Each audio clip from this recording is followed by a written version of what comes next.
Okay, it's 6:33 and we'll call the meeting to order. Welcome, everyone.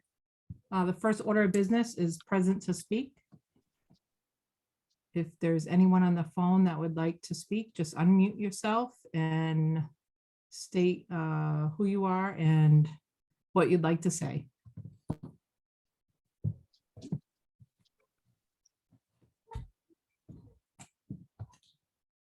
Okay, present to speak. Anybody? Okay, let's move on. Chairperson report. Actually, I'm going to give present to speak one more opportunity. It looks like one of the public members got disconnected. We're still in present to speak. If anybody's on the phone and you would like to share your thoughts. Hi, it's Nick Teller, 49 Myrtle. Hi, Nick. I just wanted to say, if you guys, not that I have any issues right now, but the last 2 weeks, there's been boards that are doing special meetings and such. And if you guys do happen to have one, I know you guys are going to have a lot of moving parts and trying to get together quickly with everything going on. I would just ask if you guys be aware of the calendar. Again, I'm not making any complaints. It's just other boards have been putting special meetings on regular meeting days. And it's frustrating for me and other members that want to attend. So that's all. Thanks. Thank you, Nick. Anybody else present to speak?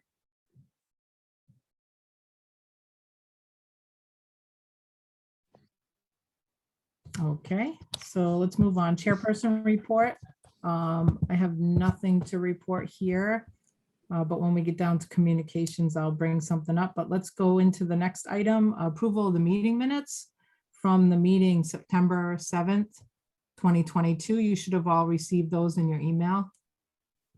Is there a motion on the floor to approve these meeting minutes of September 7th? I'll move to approve the minutes as presented. Erica, is there a second? Anne? Okay, discussion. Thank you. Discussion. Hearing no discussion, let's take a vote. All in favor of approving the school building committee meeting minutes of September 7th, 2022, say aye. Aye. Any nays? Sorry, that was an aye. Any nays? Any abstentions?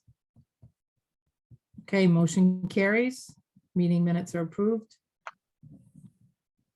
Okay, down to communications. We had a I'm sorry, who was that? Is that Peter? No, I didn't do anything, Catherine. Oh, sorry. I thought I heard Okay. someone say something. Maybe just mute yourself then. Sure. Thank you. Okay, so down to communications, we did have a request from Chris, can't remember his last name, but he requested any updates on a Willington wire. They're going to be publishing that. And the communications subcommittee will have put something together, and we have an update for the Willington wire. I can go ahead and send that to you guys, but you will see it in the Willington wire publication, unless anybody has any concerns or questions about it. Just let me know, but that will be published. Let me just pull it up here and I can go through a couple. Let's see. I just want to give a rough all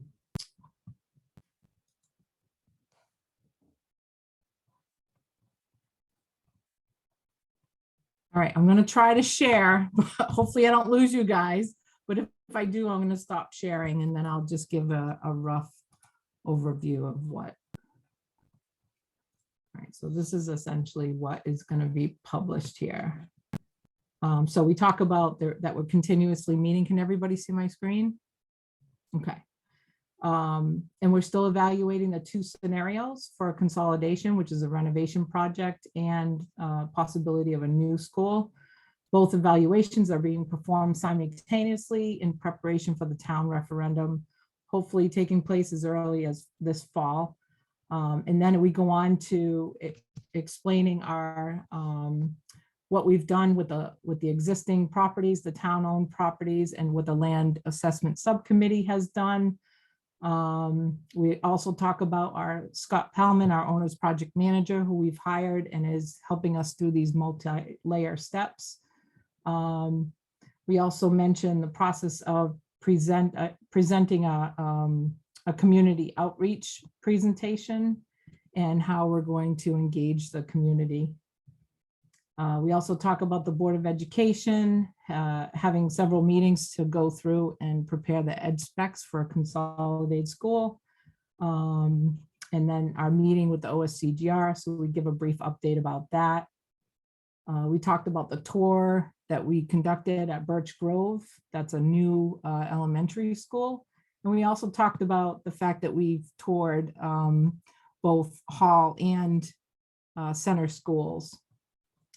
We talk a little bit about the capital improvement plan and the existing schools. And then the final paragraph just reminds everybody that when we have meetings and how to get access, and if there's any comments they can send an email. So that's essentially what was but that's actually the article that's going to be published for the Willington Wire. Any questions or comments about that?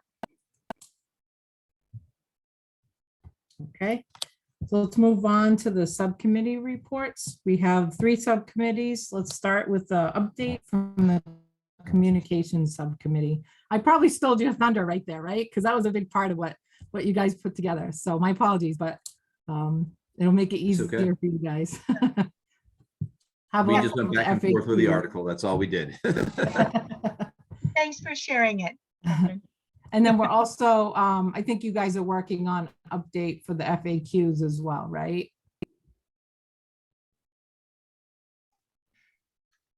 As we receive questions that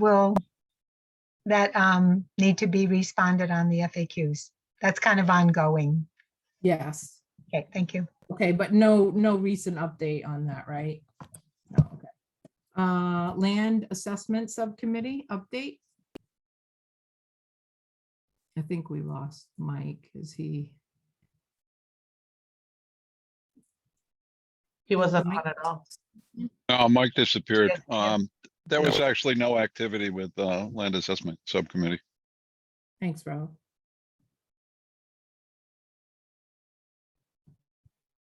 And then finance committee, subcommittee. Peter? Hi, can you guys hear me okay? Or Yeah, is it really garbled? Oh, you're good. Great. We did not formally meet. Myself and Catherine did attend the Board of Finance meeting Tuesday evening to review what I previously reviewed in our subcommittee report to the full committee on our finance and everything properly accounted for the site evaluations, the past enrollment studies. There's nothing ambiguous. Everything's very clear and straightforward. We're in good shape at this point with our funding at present, but we would like to have access to the additional funds available to us, that second $100,000 in CIP. And I shared that with the Board of Finance because we're anticipating that the path back to a town meeting where we were previously unfortunately rejected, probably because of just lack of communication on everyone's part. The Board of Finance needs to be comfortable with where we are. I think they are. Catherine, if you have any comments, please share them. But I think everything's fairly straightforward, and we're just going to let Erica run the process for getting us back to the Board of Finance, back to the Board of Selectmen, and calling for a town meeting to approve those funds.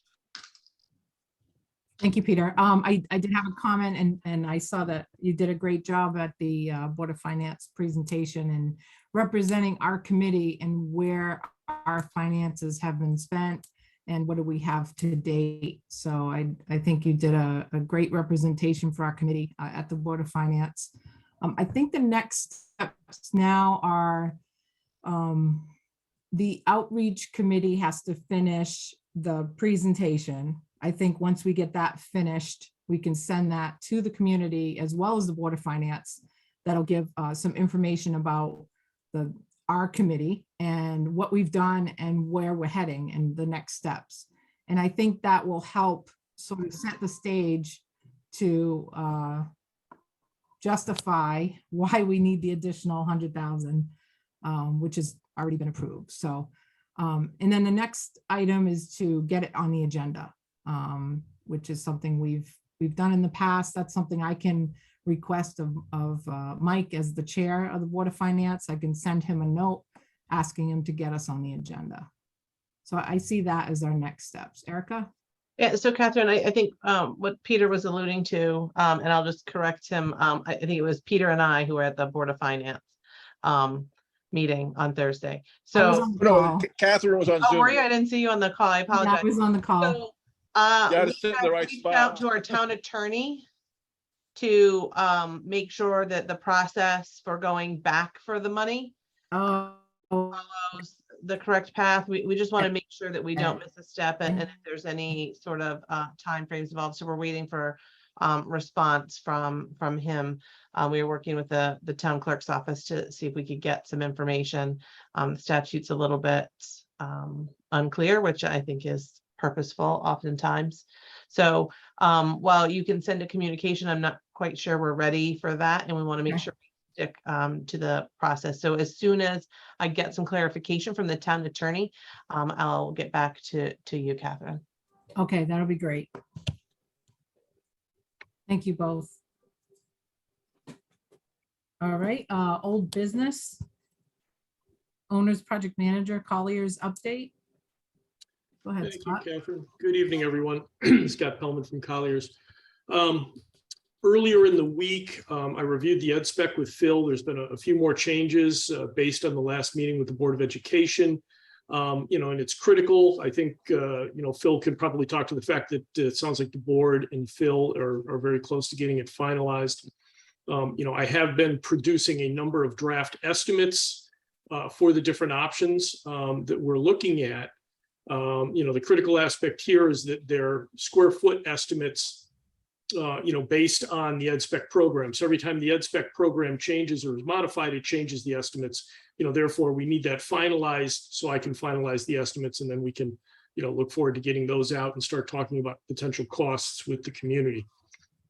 I'm thrilled to say, I'm going to steal a little bit of Phil's thunder, but he's finally been able to get us locked in a meeting with the state so we can circle back with them and just talk about the overall building square footages and how that affects state reimbursement.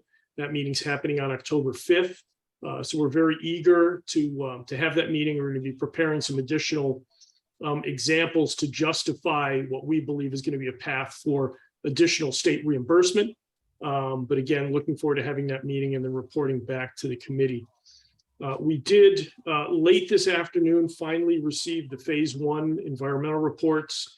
I haven't had a chance to look at those yet, but we'll be reviewing those, over the next few days. They were delayed somewhat, but we have just received those. I did earlier in the week, I got a very preliminary cash flow off to Peter as part of a request coming out of the finance working group. It's a cash flow to try and determine costs that may be expended by the town through the pre-referendum services, and then as well as projecting out what the design phase services up through bidding might take and up into the grant funding from the state of Connecticut. So we're still working on that, looking for a little bit of information back from the town. But we're going to be refining that cash flow just so there's a clear understanding of what the potential expenditures are through the next phases of the project. I had a conversation with Catherine the other day in conjunction with what she's been working on with the Communications Committee, and I continue to work on a full presentation of the proposed projects. And again, just so that's prepared once we have confirmed the ed spec and have clearance in discussions with potential landowners, that we'll have that presentation ready for review and outreach to the public. So I think that brings you up to speed. Is there any questions? Any update on the ES phase 2 environmental study? Well, yeah, we did Proposals. just get some proposals. I haven't had a chance to really look at those in depth. We received them about 10 minutes before this meeting. I'm going to be looking to set up a meeting with Catherine and Eagle Environmental, the consultant, to review those. It would be premature to discuss those at this point, since we just received them 10 minutes before the meeting, but we did receive phase 2 proposals. Can I just ask a quick question? Is this phase 2 environmental, is it something we have to do? And tell us why if we do. Well, the phase 1s did identify areas of concern. And so, yes, I believe you need to rectify those areas of concern with some additional testing. One, to confirm what potential expenditures could be from site remediation costs, as well as a future land purchase. You want to make sure that you've crossed all your T's and dotted your I's as far as the process goes of due diligence. Okay, thank you, Scott. I see Ralph's hand up. Go ahead, Ralph. Yeah, I have a couple of questions for Scott, actually. When you meet with OSCGR, is there any opportunity for members of this committee to listen in on that conversation? I'm assuming it's going to be a virtual conversation. Yeah, it is an online meeting. Personally, I would leave it up to the committee chair and Phil, but I don't see, as long as you don't have a quorum, so it becomes a committee meeting. If there were individuals within the committee that wanted to listen in, I personally don't see any reason why that wouldn't be allowable. I think we just need to be careful of not overwhelming OSCG and our staff. They're under a lot of pressure right now. There was some new money that became available for a very quick hit projects. So they're really scrambling right now to support the governor's office in that initiative for some mechanical money. And a lot of towns have been coming at them very, very quickly. So, I think we just, whatever group meets with that individual, I think we need to be, very careful that we don't overwhelm them. No, I have no thoughts about saying anything at all at that meeting. I would just like to listen in and understand the conversation that's going on between us and them. Second question, the presentation that you're putting together for the public, what kind of graphics do you anticipate being able to show outside of a site plan? I really don't anticipate showing, as far as concepts, anything outside of a site plan, schedules, graphics of budgets. We're also going to be looking to include photos of the existing buildings, just talk about some of the challenges with those as well. Okay, because I think that if we're trying to garner public support for this whole endeavor, we are at some point are going to have to show the public what either a reconfigured hall or a new school is going to look like, what the classrooms are going to look like, what the floor plan's likely to be. These pieces of information in a schematic form, I'm not talking about a full-fledged design. I'm just talking about schematic design for either option becomes essential if you want to get public support. If we just talk numbers, it's going to be difficult. Just my opinion.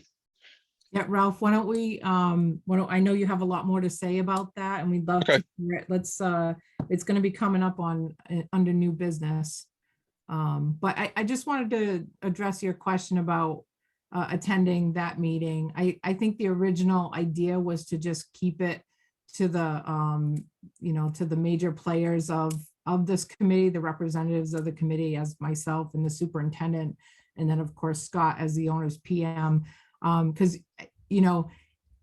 I personally have no objections, but as we're trying to consider, okay, how, if Ralph wants to come, maybe Mike wants to come, and maybe Peter also wants to be on the phone, and then you get to a point that it becomes a quorum, and then it gets into that muddy water of having to, having it be sort of a SBC meeting. So I think that was the only reason why it was just kept to the three main players.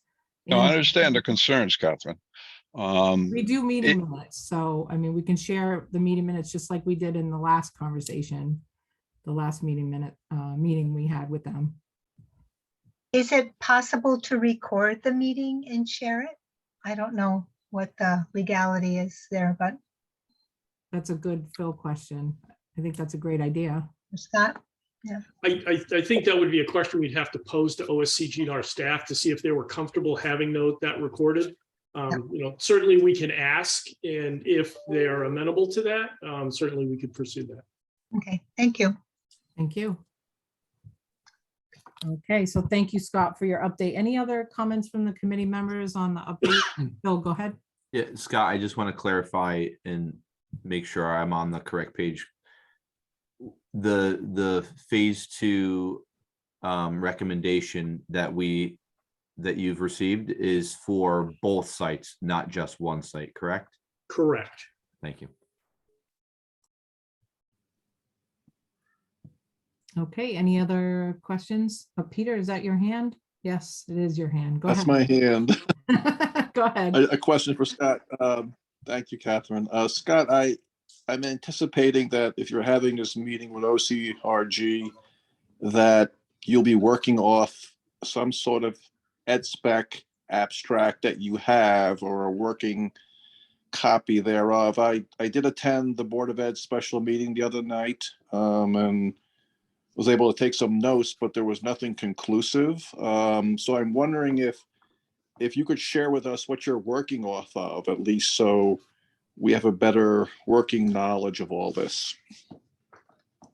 Phil, do you want to address? Yeah, I was it? going to say, I'm going to share it tonight, Peter. So, Yeah. and you'll see the numbers. It's the same document that I shared off the screen the other night, and I'll share the square footage that we're looking at tonight. I'll share the square footage. Yeah, it's a couple items down, Peter. So if you can just hang tight with that, he'll get it on the screen. I will happily wait till then. Thank you, Phil. Thank you, Catherine. Thank you, Scott. All righty. Any other questions for Scott before we move on?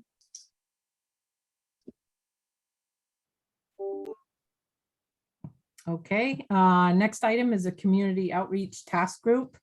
This task group was formed to create a presentation for the public and eventually get it on a YouTube page so that people have a resource to click on at any time and get some information about our committee and what we've done and what's going on and what the next steps are. So that is going to be coming out very soon. We did have a meeting just before tonight's meeting and continued to update the slides. So we're anticipating a closure to that very, very soon. And so we look forward to sharing that with everybody. Mike, Ralph, do you have anything to add? I think you covered it. All right, great. All right, next item, phase 1 site environmental analysis. As Scott, this was for the Hall School. We also had it done on the separate potential new site, but this particular one for Hall School, actually both of them have come in, the reports have come in, and I did not have a chance to look at them. They literally came in an hour before this meeting, so I can get those out to everybody after tonight's meeting. And you guys can review them. If you have any questions, we'll bring it to our next meeting. Catherine, can I just chime in for a quick second? those confidential sure. documents, especially for the private parcel. Yes, Scott, when you schedule with Eagle, I would like to be present for the whole school side. I don't really mind the other part. I don't need to be there for that, but when you are discussing the whole school portion, I would like to be there. Absolutely. yeah, so when I send those to you guys, they are confidential, so just review them, and if you do have comments or questions, we can discuss it at our next meeting. Next item is educational specs update. So Phil, why don't you go ahead? Sorry. Yeah. So the board met on Monday and went through with a focus really to get to their square footage overall number. They did some plus and minus, adding some space, subtracting some space. And the board members on this group don't even know yet. Scott and I talked afterwards. There's a couple minor tweaks that we made for suggestions, and that'll go out to them. Right now, based upon the numbers that we have, and I'll show you in a second what it looks like and what you're going to be receiving. It's the same thing the board saw, is that it's still in draft form, but the important piece was to go to OSCGR with a number. And as you know, the number that they're sharing, stating for maximum reimbursement, it was approximately 57,000 square feet. And we are currently with an auditorium at 83,134. Obviously significantly over. Part of the conversation with OSCGR needs to be, and this is what Scott was alluding to, even with their calculations and their formulas that they provide on their website, we are unique. We are not trying to rebuild one school with the same group of kids in it. We are trying to merge two schools into one. And to run those programs and the programs that we currently have is in no way achievable at 57,000 square feet. It's just not reasonable. So that's got to be part of the conversation with them, to try and figure out how we don't impact our funding, but also meet the ed spec that the Board of Ed is working on. So sorry, let me just share my screen. So this is what was shared, and there's some changes that were off of this. Basically what the ed spec has is the number of classrooms. It's broken into sections. And basically what happens is it basically spells out, all the different areas and the square footage that would be used to build that space. So the average, classroom for grades 1 through 4 would be 800 square feet. We would be looking for 9 classrooms. There'd be 7,200 square feet right there. And you can go down, and basically what it does is it goes in and explains each of those areas. And this is where the board spent some time afterwards talking through those spaces. So what's in a pre-K room? And it spells each of the items out, the type of lighting, the type of flooring, what other furniture is in there, technology, things like that. And it basically addresses each of the items that are in here. And so that's what's in the ed spec right now. So let me just scroll up. Sorry for making you dizzy. It's all of these. Here's the first one. So and it's broken up right now. It's in academic classrooms. It's 24,424 square feet for all of those spaces. When we look at this and go, okay, and this is part of the conversation with OSCGR, is when we talk about the square footage to maximize reimbursement, there's no fluff on this. This is the programs that we have. This is to run a middle school model. So you're not going to be able to eliminate space off of this to reduce your the square footage right now of 83,000 square feet. We have specialized room, which is the science labs, things like art, instrumental music, chorus, things like that. You're looking at 10,140 square feet. Again, these are the programs that you need in a typical school. There's nothing in here that is really outlandish or super unique. You have a world language room, you have an instrumental music room all the way through. Special education has their spaces required. You have to have some spaces for small group instruction, for your counselors, offices, things like that. So 2,950 square feet. You have administrative areas. And we made the minor adjustments that the board made the other night. They added some storage, just minor, 400 square feet. They added 100 square feet. They don't know this yet, but after measuring, they added 100 square feet for one of the conference rooms.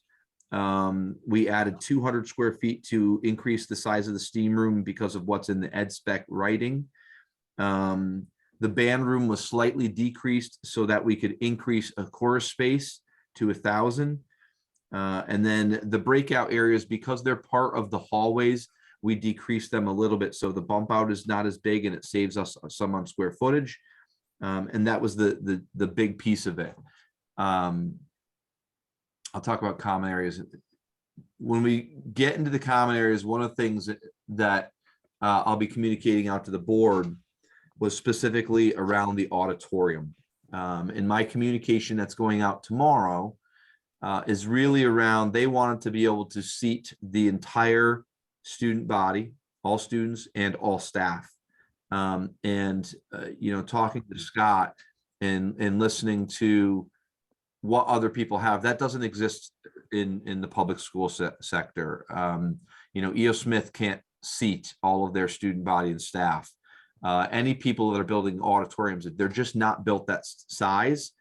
And so my communication to the board will be to recommend leaving it at the 8,000, using the gym as a space where you can get all of your students and staff into.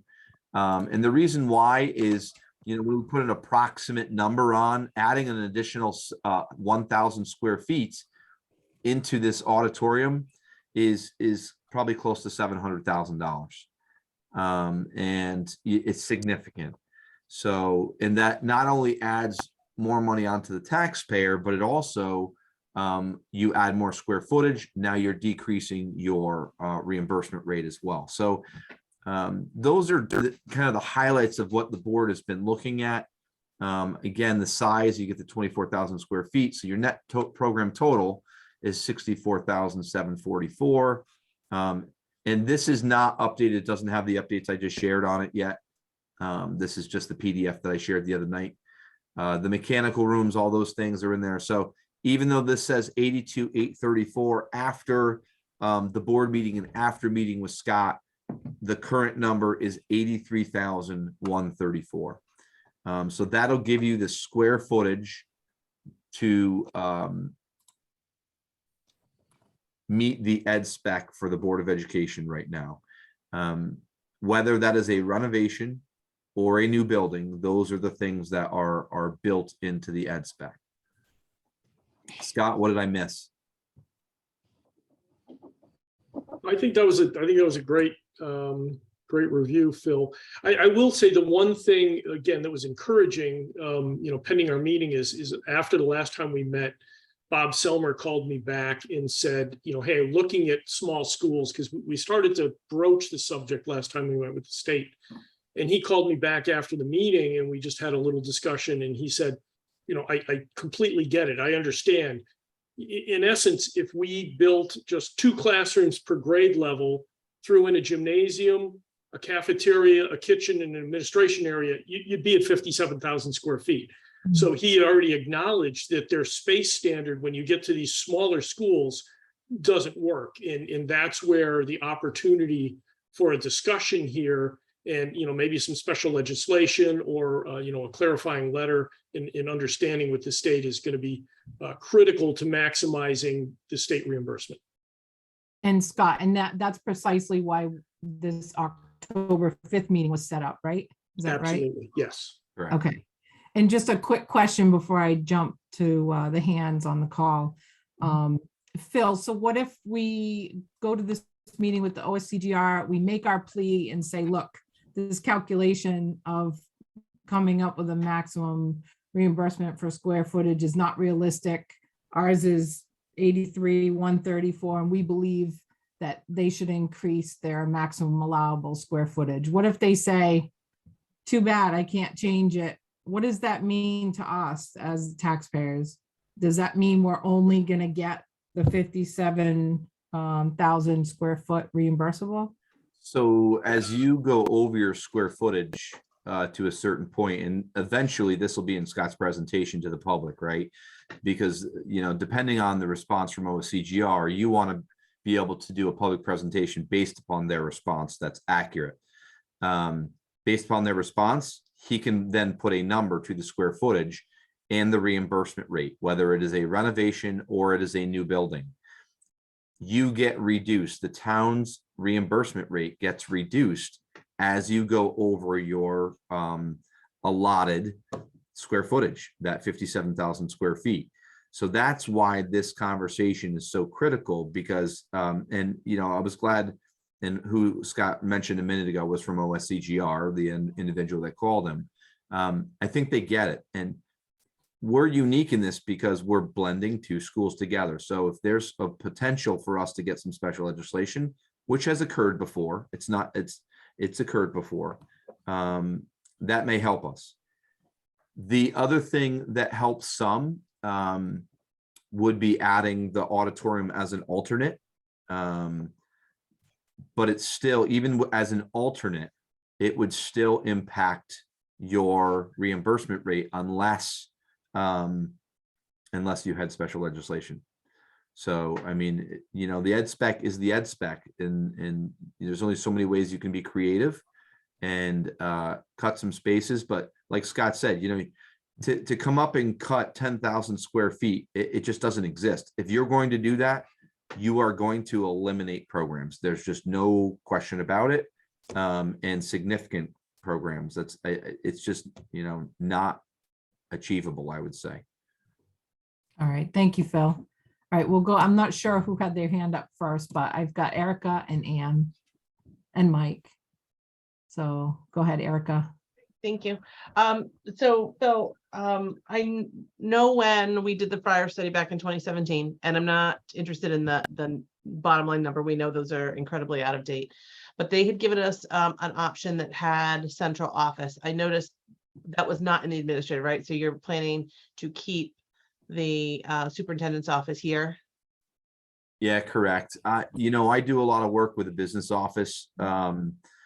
And even if the school is 10 minutes away, I just, you know, the majority of my work, you know, I want to be in the schools and things, but the majority of my work is with the business office. And to add another $750,000, which I think was the ballpark back then, in the Fryer study, I just don't see it as worthwhile. You know, if we're able to work some significant deal and you know, then build it in, it may make sense, but you know, I go back and forth to the business office, you know, probably close to 10 times a day.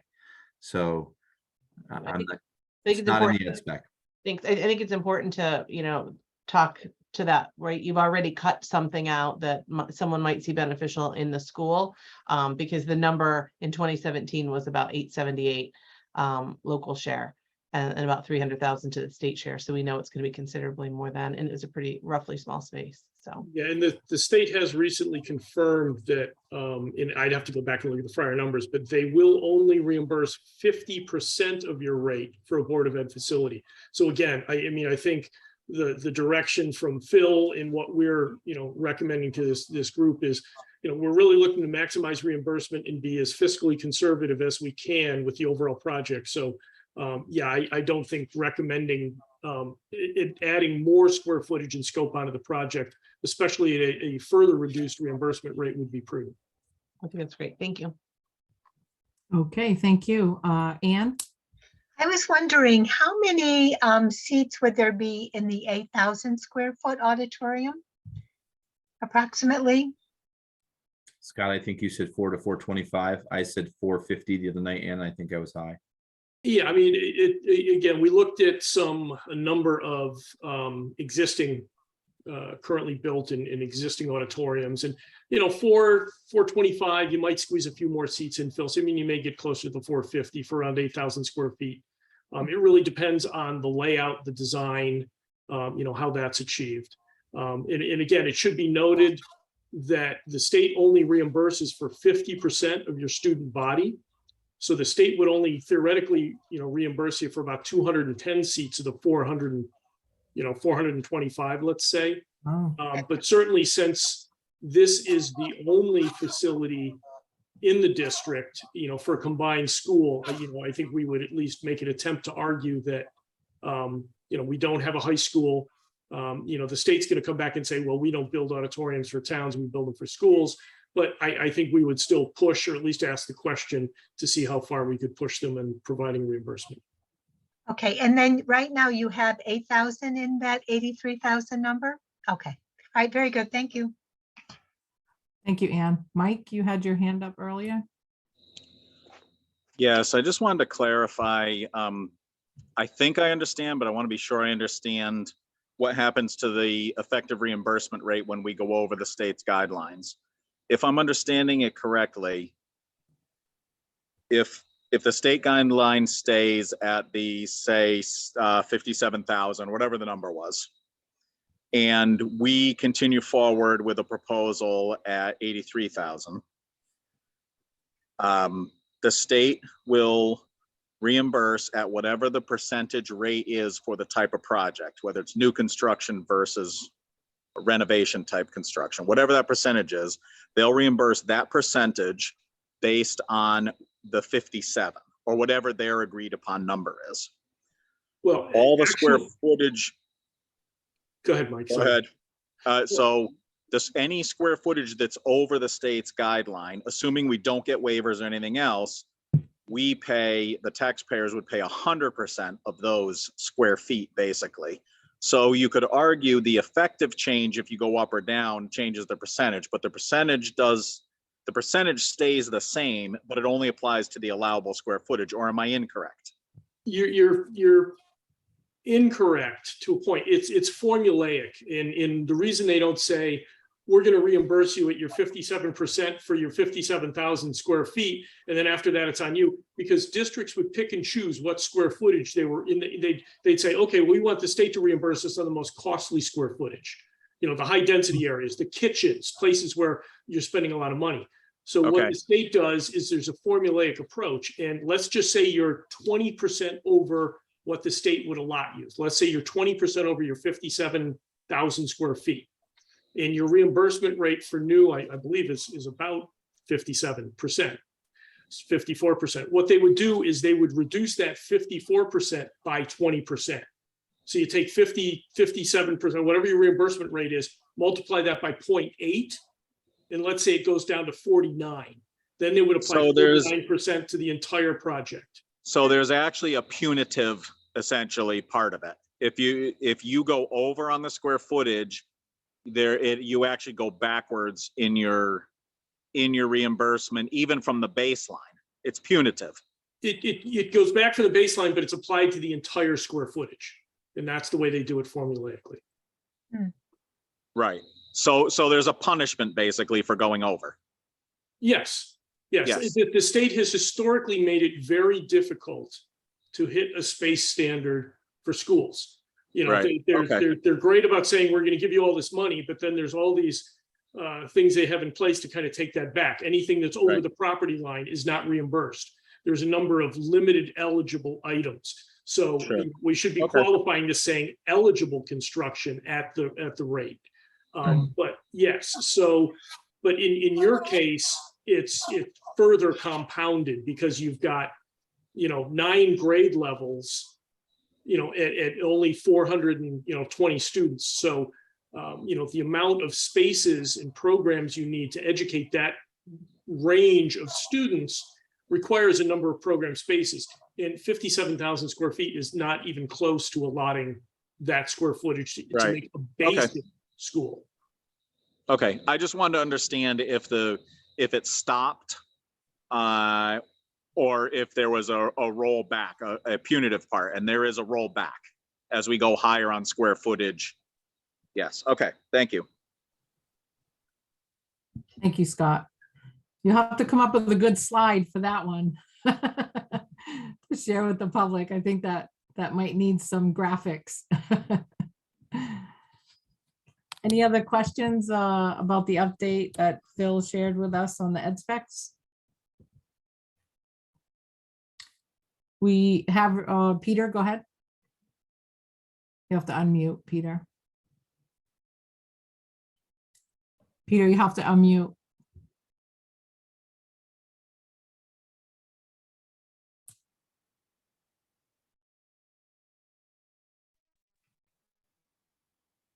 Thank you, Catherine. Sorry, I was a little slow. Yeah, no worries. Go ahead. Question for Scott. What's apparent to me from when I sat through the Board of Ed meeting the other night and again tonight, and for some time now, that it's hard to go from really slow, You're breaking up a little bit, Peter. Catherine? You're breaking up a Hello? little bit. Hello? You're frozen now. Can you hear me? Hey, Peter, turn off your camera and see if it helps your connection. Any better? Yeah, go ahead. I'll just hold my question, Catherine. No, go ahead. Go ahead. We can hear you. Okay. Bye. No, go ahead. Oh. We can hear you. Oh, Go good ahead. thought. Let me try that. He's basically saying Any it's better? hard to go from 2 to Yes. 1. Does that work? Can you hear me? Yes, it's better. What's Go kind of ahead. apparent to me is that it's hard to go from 2 to 1. And I'm wondering if, when we're looking at the reconfiguration option at Hall School, if there are opportunities in addressing that, because we already have a gym, locker rooms, and other space, just sheer raw reimbursement rate for renovation. Does that help in situations like this, where we're fighting this punitive situation that Mike is describing? Has that worked in the past for towns in our situation? You're muted, Scott. Sorry, yep, I caught that. Yeah, it can, but each situation is unique. And so it has to be evaluated, again, that's why we're looking at a renovation versus a new school and what the reimbursement would be. Because renovation project takes a lot longer. To get renovation status where the state would pay for all repair and replacement, you have to prove that renovating is cheaper than building new. And certainly renovating on a very tight site, looking at the preliminary numbers, again, not ready to put out anything formally this evening, but, I will say that the numbers are very close. And again, that's something that we're going to be looking at a little bit further. The amount of time it takes to renovate, move kids around inside an existing building versus building a brand new ground up building. A brand new ground up building can be built much quicker. So there are reimbursement issues associated with both approaches. And there's also overall cost that has to be evaluated as a whole, looking at it and saying, what is the total cost? What would the town cost be? And what will the state support? And, if in fact, the direction is we want to renovate, we're going to have to prove to the state that we can do it cheaper than building new. And it can't be just $100,000 underneath. It's got to be significantly cheaper. Thank you, Scott. Were there any other questions or comments about Phil's ed spec update? Erica? Just one last comment. I think it's really important, and I have no doubt that the leadership from this committee, Catherine as our chair, Phil as our superintendent, and Scott as our OPM, are going to go into OSCGR and really make a strong argument for the fact that we're not going apples to apples. We're taking 2 schools, consolidating them to 1.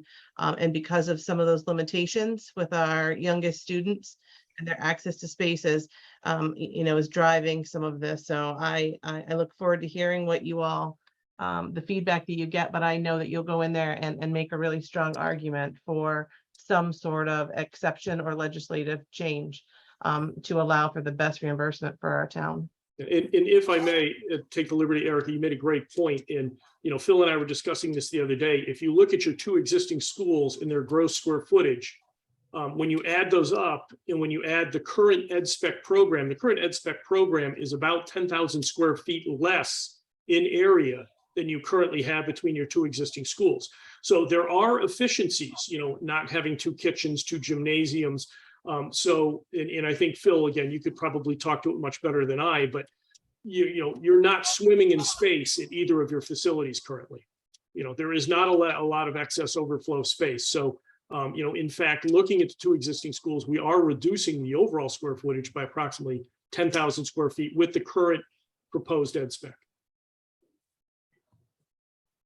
Thank you, Scott. Thank you, Erica. Phil, I just wanted to, a couple people have requested copies of the ed spec. So if you could circulate that to the committee. I'm going to circulate exactly what I sent to the board. I just want to update the numbers that they just adjusted on Monday night. Okay. And We Scott also Hansen. heard from some public to speak folks in our last meeting that had requested possibly reaching out to our local professional architects and sharing that with them as well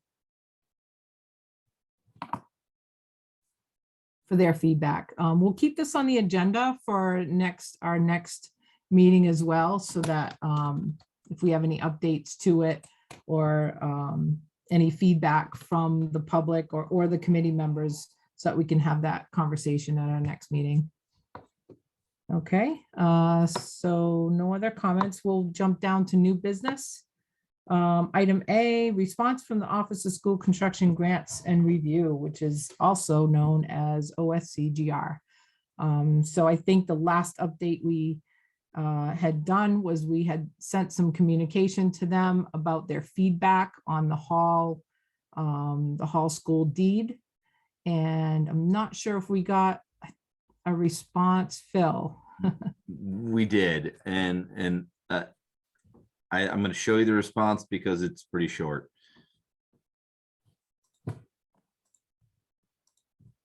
This is what they responded back with.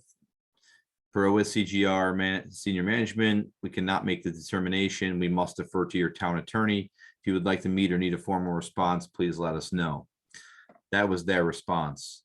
So I read into that to say they sent our letter and the attorney's opinion to their legal team and basically determined that if Willington is using Hall School as a school per the deed, it's a school. They can't have any impact to say no, like you don't own the building.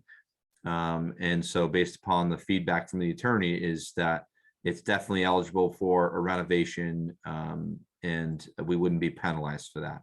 That was my interpretation of their one-line response. So do you feel like we need to take it a step further, or does the committee feel that we need to take it a step further and ask our town attorney for more feedback? I know it's not on the agenda tonight, but I can put it on the agenda for our next meeting discussion if the rest of the committee feels that it's worth pursuing. I don't, I'm sorry. Oh, sorry. Go ahead, Phil. I was just going to say, I don't think there's a next step now. The point was to ask OSCGR, are you going to shut down our project because of a quitclaim deed? Right. And based upon our feedback from the attorney and their response there, the answer is no. So I'm not sure why we would take a step further. They basically have said now in their simplest way, if our town attorney feels like the quitclaim deed applies and that Hall School is a school building, that it's eligible for reimbursement. I would leave it at that, and it allows us, if that project stays alive from the perspective of grant reimbursement if we were to apply. Okay, thank you. Anne? I was thinking if we get close to the point where this looks like it might be our first choice, then we might want to invest in some further, work if there's any that needs to be done. But I think until we get to that place, I think we're good. Thank you, Anne. Ralph? Yeah, I think that Phil may be right on there. Sometimes you really don't want to ask too many questions because it may not work in your favor when somebody digs deeper into it. And if this whole project goes in that direction, sometimes it's easier to get forgiveness than it is to get permission. So why go there? Just my 2 cents. Thank you, Ralph. Anybody else? Gary, what are your thoughts? Sorry to put you on the spot, but I know you have some experience with all this. No, that's all right. I feel pretty comfortable with it. I think I share the thoughts of those who have spoken so far. Phil's, I think, right on his reaction to it, and I share the perspective that Ralph just shared, that, you know, sometimes it's A, not worth getting into it more with them right now, and B, you know, if you dig too much, you get what you don't want sometimes. So I think right now we're good to proceed. And like Ann said, if we ever really need, if we get to that point that that's the direction that the committee wants to go, we can certainly ask later. Okay, thank you. Chris, did you have your hand up? No, just saying hi? I was just agreeing. Okay. Okay. All right, so let's move on. Next item. This is new business, item B, funding opportunities for historic buildings. I think this was one of yours, right, Ralph? Correct. I had a conversation with Tammy Nuccio a week or so ago. She has inquired with SHPO, trying to get some insight as to what might be available for the core and 1922 building. What we don't know is how that might integrate with OSCGR as far as funding. So that's kind of where that's at. On So, Ralph, items, can I just ask a quick question about Go ahead. that? So is that something you did on your own, or is that part of a subcommittee that you're part of? well, this is something that I've kind of been pursuing on my own. I think it's worth getting an understanding of how it could work or how it won't work. You know, if you don't ask, you don't get. So Yeah, it makes sense to at least inquire and explore the possibilities. And if there is some money available there, then we can have a conversation with OSCGR as to how it can integrate with their funding. if it's, Okay.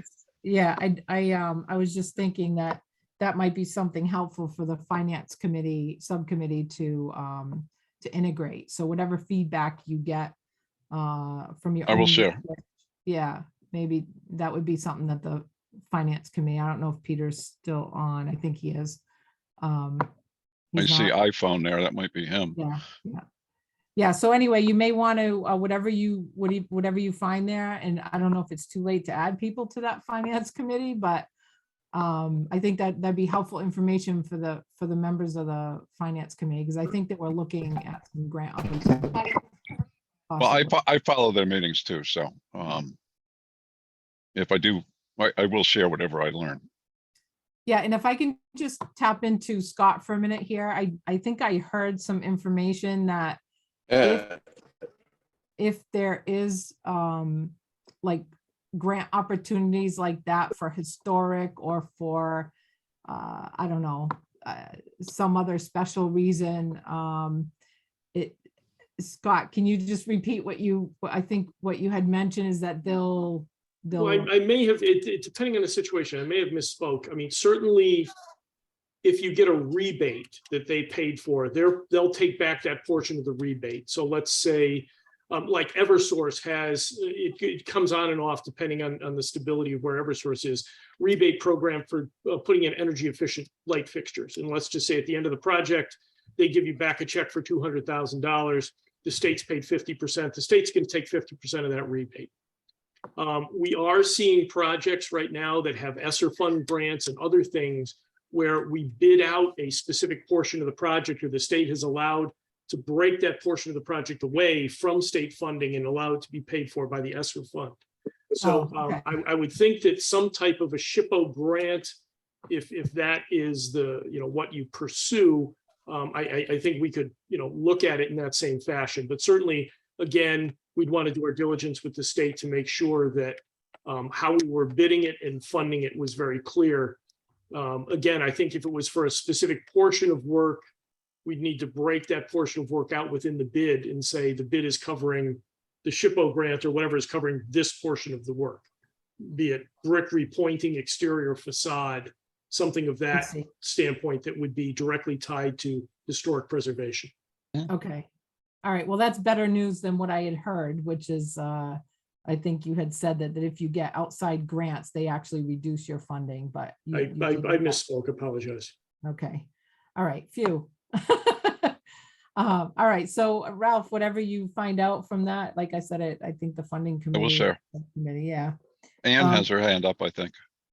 Okay, Anne? If we weren't eligible for a grant, Scott, do you have historical architects that you work with that could help with that design?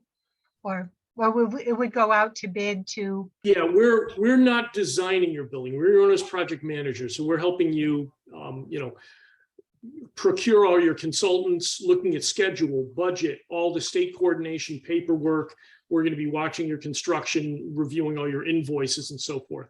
But no, when it comes time, you're going to put an RFP out on the street to hire an architect. Now, if you decide to renovate Hall Memorial School, that RFP will include very specific language about experience in historic preservation, how many projects, have they done historic schools, how they've approached it, so forth.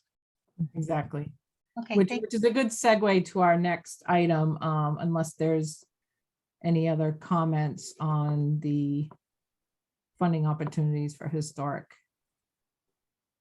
All right, so let's roll right into the next item, which I believe is also yours, Ralph. Consideration for hiring an architect with historic building experience. Maybe Anne just answered the question, but Ralph, go ahead. Well, she started in that direction. She couple gave you a of good things. segue. She gave Well, you a that's good fine. segue. That's fine.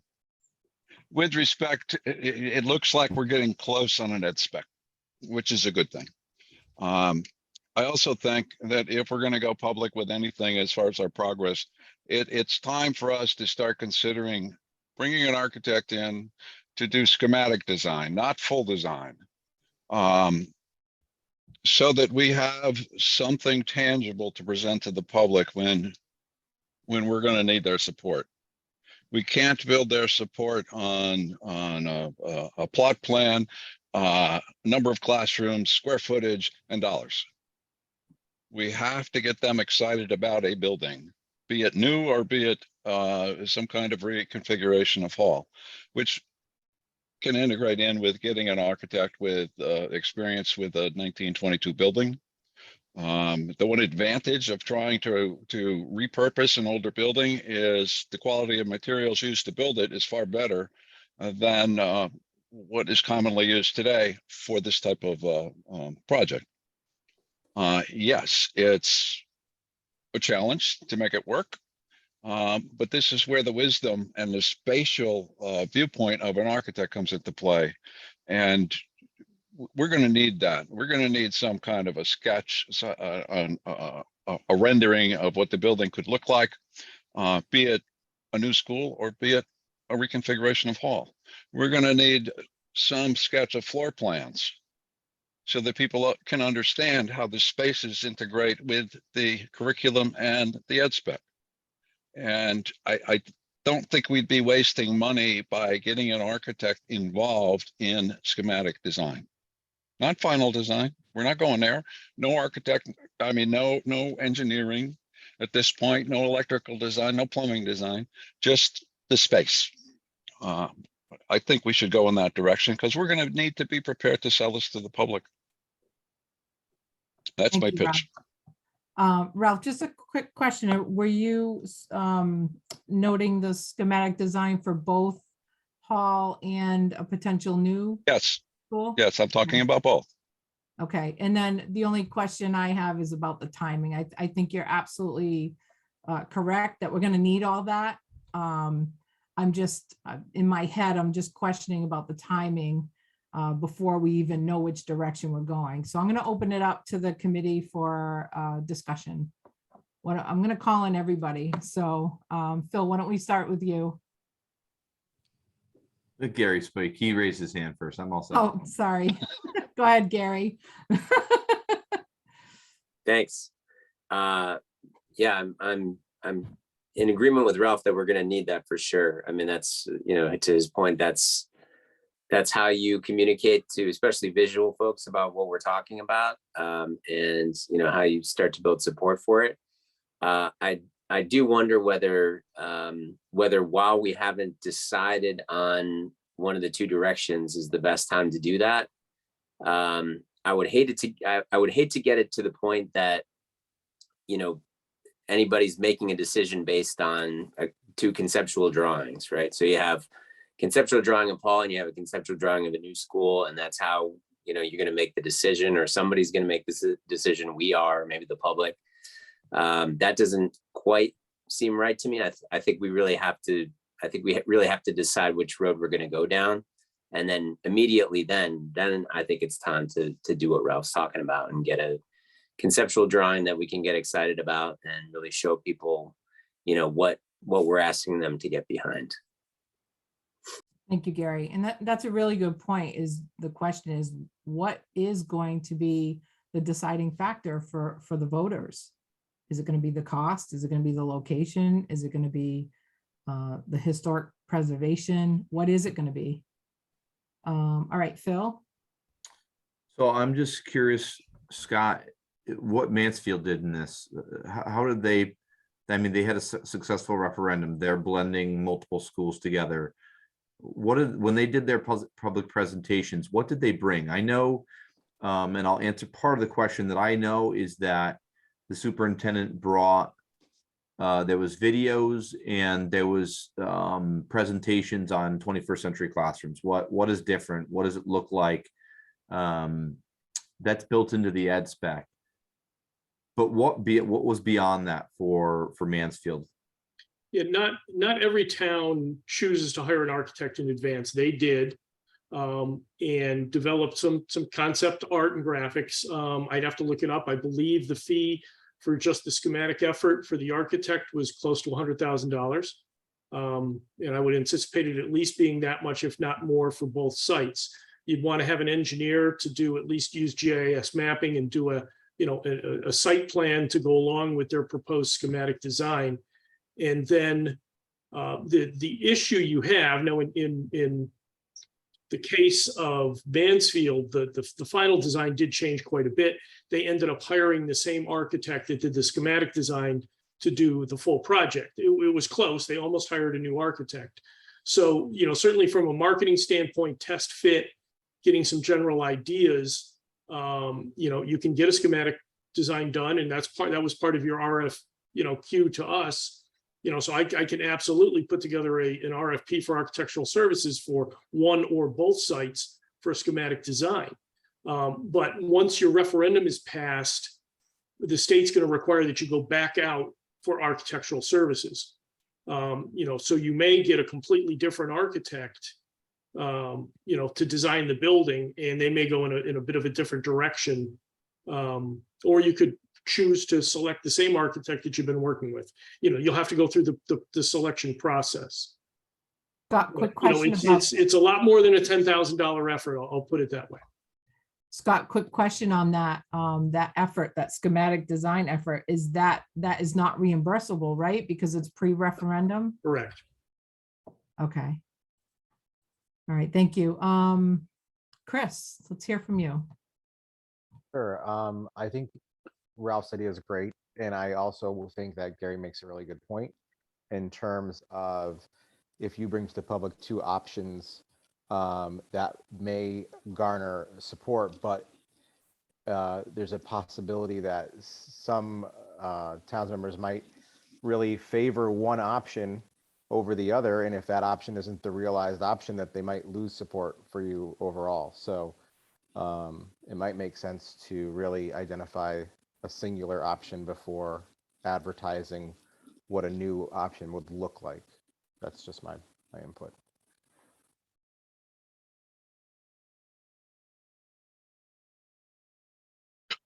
I'm sorry, Mike McCoo, if you're still on.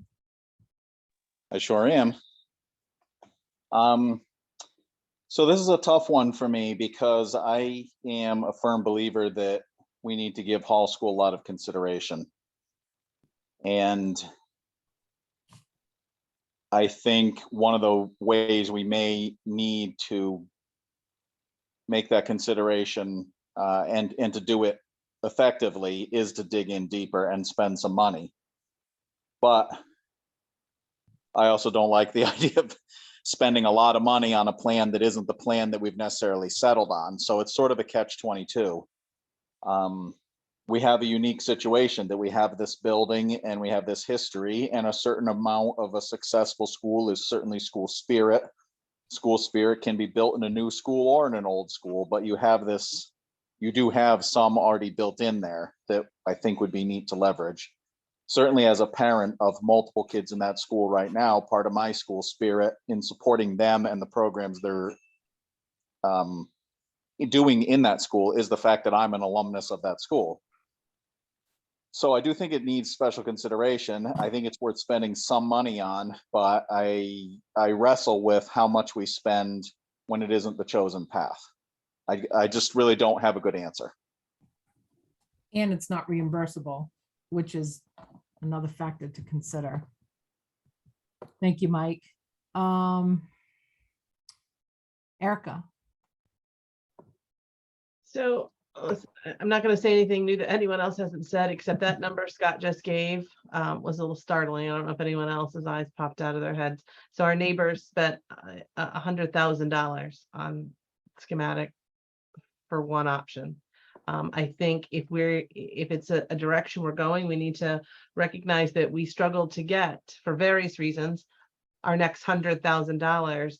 And what Scott is helping the finance committee is build what that 100,000 would go towards. So I would say, first off, we don't have 100,000. And if we could get 2 schematics, great. In order to do our due diligence, regardless of which side anyone is leaning towards, we need to provide 2, equal schematics for buildings, new and renovation. And I'm just not sure it's something that's within our financial options right now. I agree visually, it's important for people to kind of get an idea. But that number is not exactly what I thought it would be. So I think we need to wait until we have one project and then see, and then we still might be struggling to find the funding to make that happen. Thank you, Erica. I think I covered, Brianna. Hi. Hi.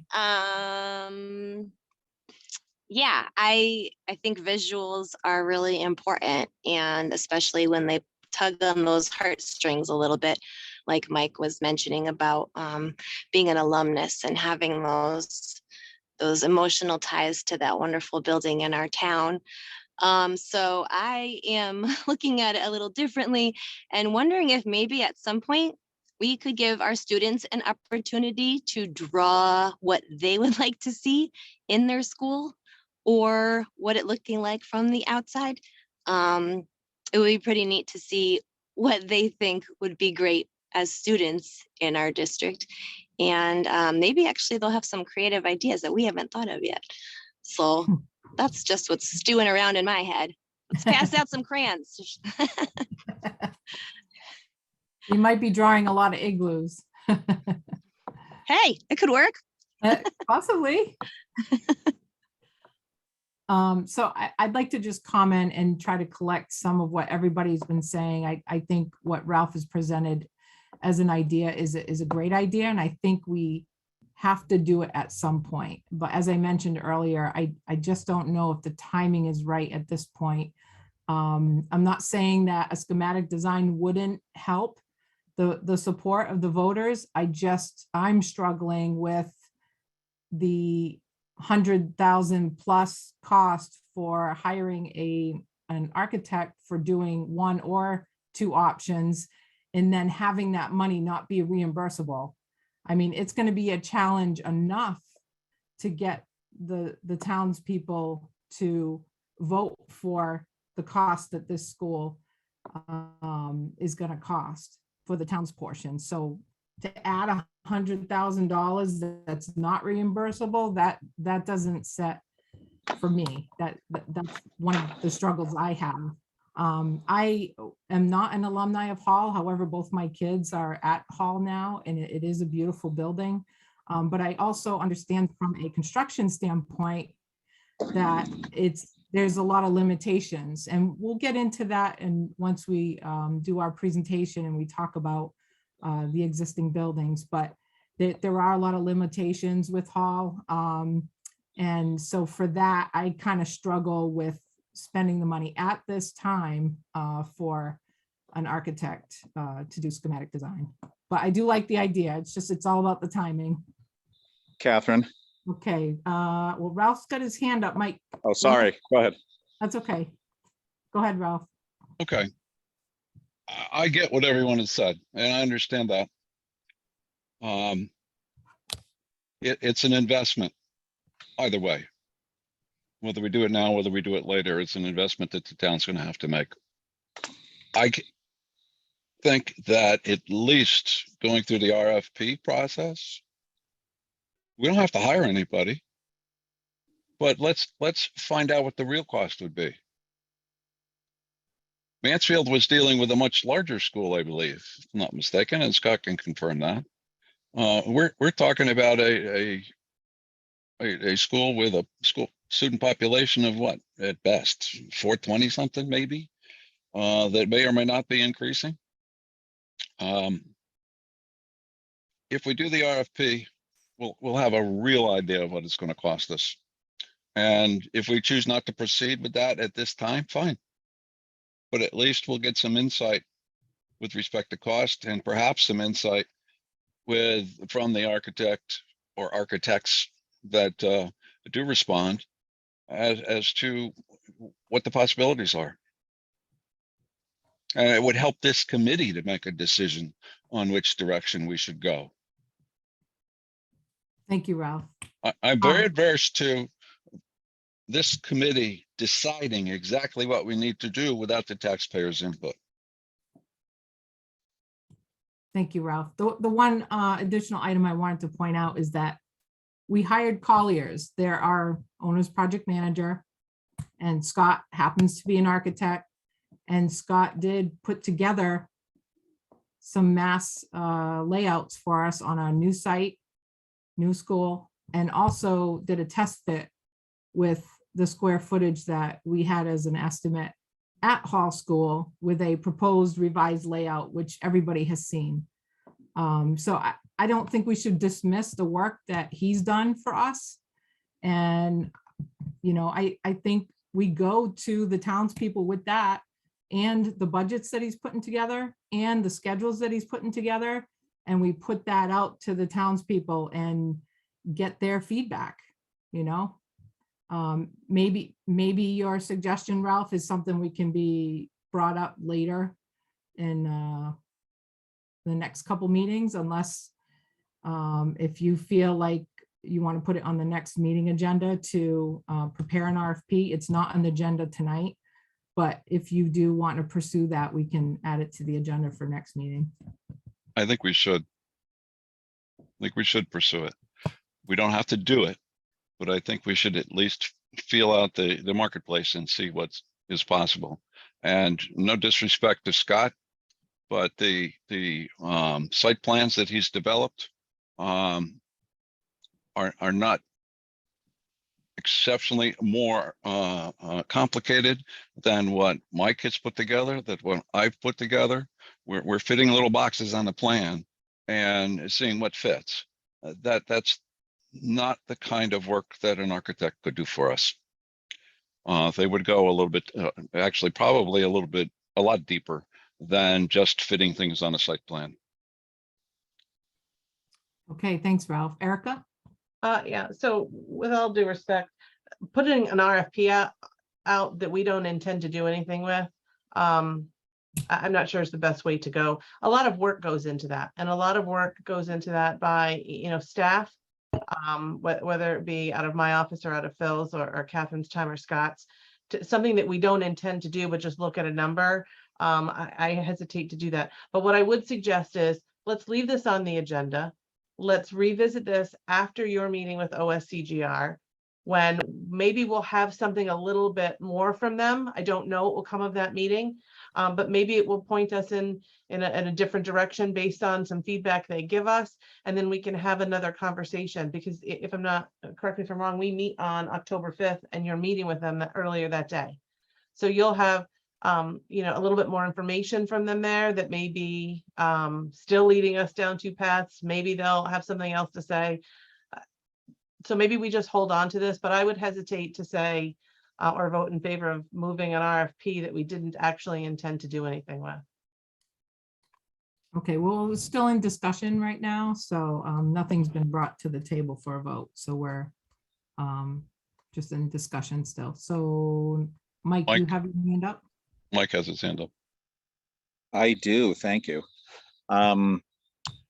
I understand Erica's point completely. I don't believe that Ralph was saying we're doing this only to get the price and not intending to. I think he was just saying it doesn't commit us to hiring them. However, as we ruminate over this between now and the next meeting or whenever, another thought that I had is that us doing a comprehensive job of studying the options, which in this conversation is understanding Hall School properly, is not only in our charge, but may lead to cost savings in the future. I think we should just be thinking about, if the decision is made to go to a new school, which has a lot of advantages, our charge also says that we have to at least offer some ideas of what to do with Hall and Center School. And further, beyond our charge, the townspeople of Willington will likely be on the hook for something if we leave these schools behind. Just as an example, there's been general discussion of using Center School as a future possible town office building or things like that.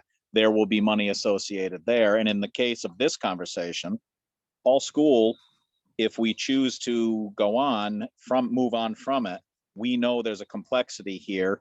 We know that we're gonna have to do something with that building, whether it's reuse, whether it's finding a deal that works with the Hall Foundation or whatever it is. And $100,000 or $50,000 to do part of this project or whatever is going to be a drop in the bucket compared to what we might spend to adapt, reuse, or even get ourselves out of Hall School. So I just think that that should be part of our thought process too. Thank you, Mike. Catherine, am I unmuted? This is Peter. You are. Oh, good. Just don't forget me for my turn. I lost you guys for about 15 minutes. Okay, go ahead. You're up next. At Gary. Oh, So we're great, thank you. talking about, we're discussing the consideration for hiring an architect with historic building experience, and Ralph is recommending that we do an RFP to get them to do a schematic design. Right, I gathered that. Well, let me say this. That's one of the reasons I was glad I went to that Board of Finance meeting and that Mike tolerated me, because I anticipated that we would need additional funds for potentially something like this. But what I would like to see it perhaps with a different twist, in that I would like to have funds available to have fully developed concepts, and if that requires an architectural resource, so be it, as Mike just alluded. But for both concepts, I want to be able to go to the town, as Ralph has been saying, with a fully developed and presentable concept of a new school, a fully developed and presentable concept of a reconfigured Hall School. So I think we need for the townspeople to recognize, and this is where I'm putting my finance subcommittee hat back on, that we are pursuing our charge as given to us, that we're looking at both options in a fair and consistent way. And I think we need to do that by having the resources available. And I'm perfectly happy for Scott to manage that process by getting us those resources. And I think we should use the funds we have available for us to do that. I want to say also that the timing of this, again, from my finance subcommittee point of view, is not the best. We're heading into looks like a serious recession. The state's budget issues are not going away, and the ARPA money will eventually disappear. And it's important for us to recognize that, especially as the cost of this project, based on the square footage as Phil talked about tonight, are escalating, that we present these options to the town, get some feedback, and then we as a committee make that decision. Thanks so much for you letting me talk so long. Appreciate it. Thank you, Peter. So I think to summarize the discussion, it sounds like that this will be kept on the agenda for future discussion, unless there's a motion, but I having not heard anything on the table so far, it sounds like this could use some more discussion in our next meeting, so we can keep it on the agenda. Are you in agreement with that, Ralph? Yeah, okay. All right, so our next item is executive session for discussion of selection of site, review potential school site, and the phase 1 site environmental analysis. So it is 7:58 p.m. right now. We would like to enter into executive session. I think we just go into it or we vote. You need a motion. You need a motion, okay. The So motion would need to include anyone outside of our committee that you want present. Got it. All right, I'd like to make a motion to move into executive session at 7:59 p.m. The executive session is per the CGS 1-200 6D, discussion of selection of a site, review potential school site, and phase 1 site environmental analysis, and to also invite Mr. Scott Pelham from Colliers into the executive session. I'll second. Thank you, Ralph. Okay, all in favor to move into executive session, say aye. Aye. Aye. Aye. Any nays? Aye. Any nays? Abstentions? Okay, let's move into executive session at 7:59. Could you stop recording, Phil? Yep, and just give me a second to get people out into the waiting room, please. Meeting is being recorded. Okay, we are exiting executive session. It is now 8:38 p.m. I'd like to make a motion to engage Halloran and Sage to develop a draft letter of intent for the option to purchase a new site and perform a title search on said site for a not to exceed value of $4,000. I'll second.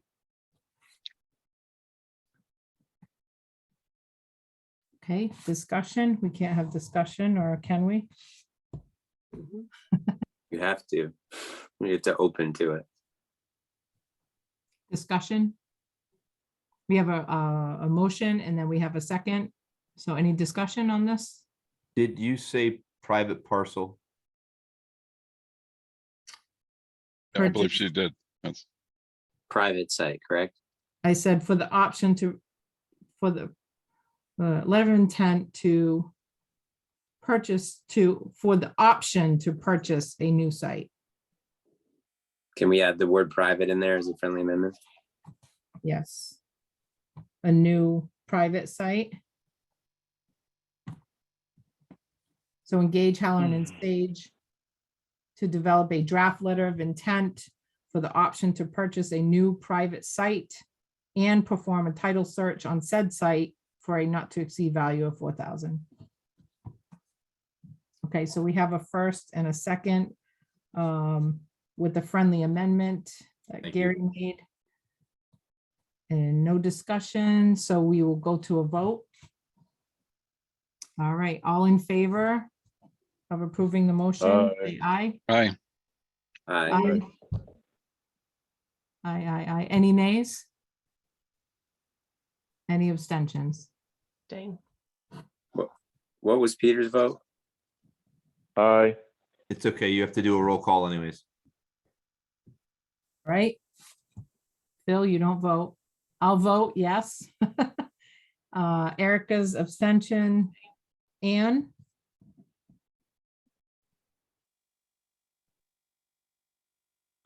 Can you unmute, Anne? Okay, just do a thumbs up or thumbs down. Okay. That was a Thumbs yes up for the from record. Anne. Gary, Aye. Chris, Aye. Brianna, Aye. Ralph, Aye. and then I think I already said I was an aye, so motion carries. Did you get? Peter? Oh, Peter, I'm sorry. Go ahead, Peter. Quite all right, aye. All right, so motion carries. I think that's it. We go on to future business, items for future agenda. We do For the record, did you want to say something about engaging or authorizing Scott to proceed with the, No, because preparation that's part of Scott's job is to prepare those RFPs for us. I understand, but there was nothing, no discussion on the record about that. That's all. That was discussed Well, outside of an open meeting. When he brings a draft RFP to the next meeting, it will be on the agenda. exactly. Okay, Yeah, so he's doing pieces of his job that he has to bring to the table and then we vote on it. oh, I understand. I just wanted to make sure that he's on He knows record what he's gonna- authorized to pursue it. That's all. He knows what he's got to do. There's no authorization necessary. He's yeah. Okay, so future business items, we do have a few items already on the agenda for our next meeting. We're going to keep the educational specs on there. We're going to keep the consideration for hiring an architect with historic building experience. We're also going to keep the executive session for further discussion. And the and funding, any other items? opportunities, I'm sorry. the funding opportunities for historic Oh, yes. buildings. We want to keep that on there too. And hopefully I'll have some more information next time. And we can also keep the response from OSCGR because we are going to be meeting with them on the 5th. So we'll keep that on there as well. We're going to keep the community outreach task group on there. We're going to keep the owner's project manager update. And then anything else that anybody wants to add before we leave the meeting? Erica? Mine's less business for the meeting, but about the meeting. I know I'm a broken record. I'm a fan of us being in the room. I think the virtual piece best suits our public and their ability to attend. There's something to be said for us as a committee being able to be in the same room together and work together. So I just want us to think about that again. We've seen here tonight what technical difficulties can lead to, and especially when we're in an executive session. I just would like us to consider our committee being public and in the room. Thank you. Any future agenda items?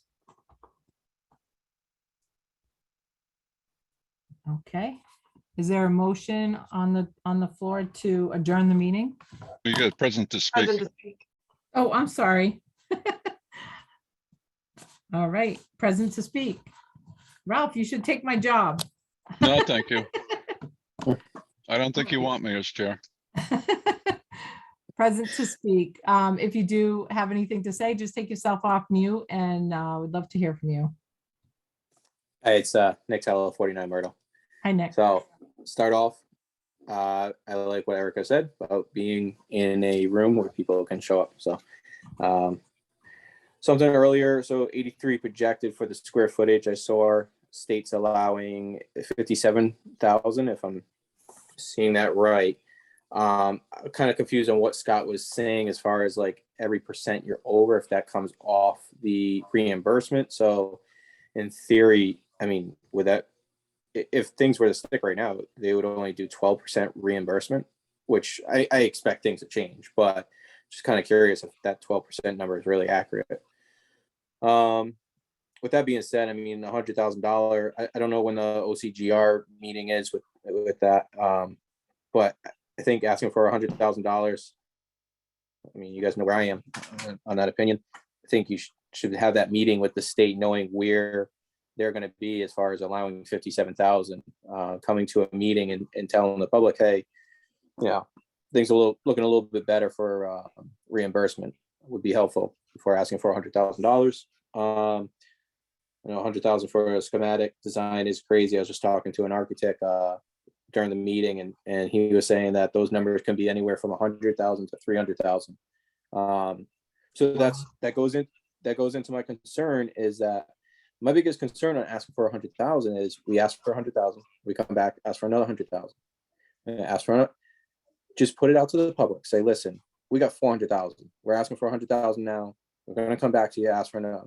Something like that, because just saying, hey, 100,000, it gives a bad impression off. That's all, because the public doesn't know when are these $100,000 requests going to stop.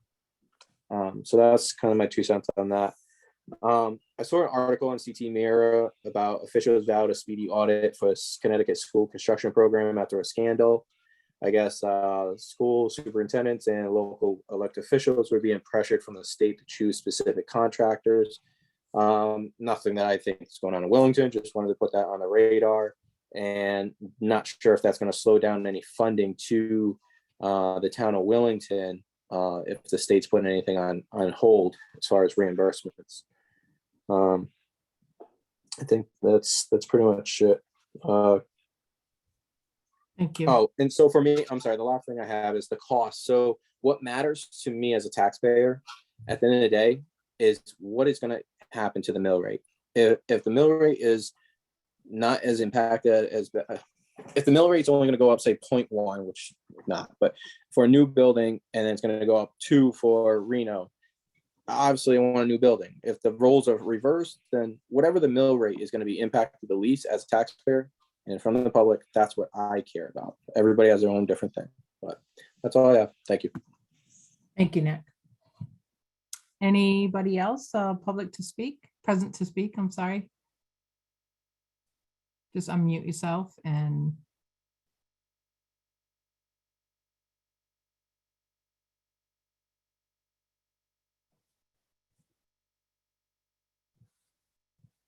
Okay, hearing no other present to speak, we'll move on to adjournment. Is there a motion on the floor to adjourn the meeting?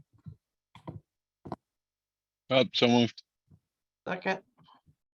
All right, it's 8:48 and meeting is adjourned. We need to vote. Aye. We need to vote. For some reason, I thought we didn't vote last time, but all right, let's vote. A motion to adjourn the meeting. It is now 8:49 p.m. All in favor, say aye. Aye. Aye. Aye. All right, any nays, abstentions? Okay, motion carries. We'll see you in a couple weeks. Thank you.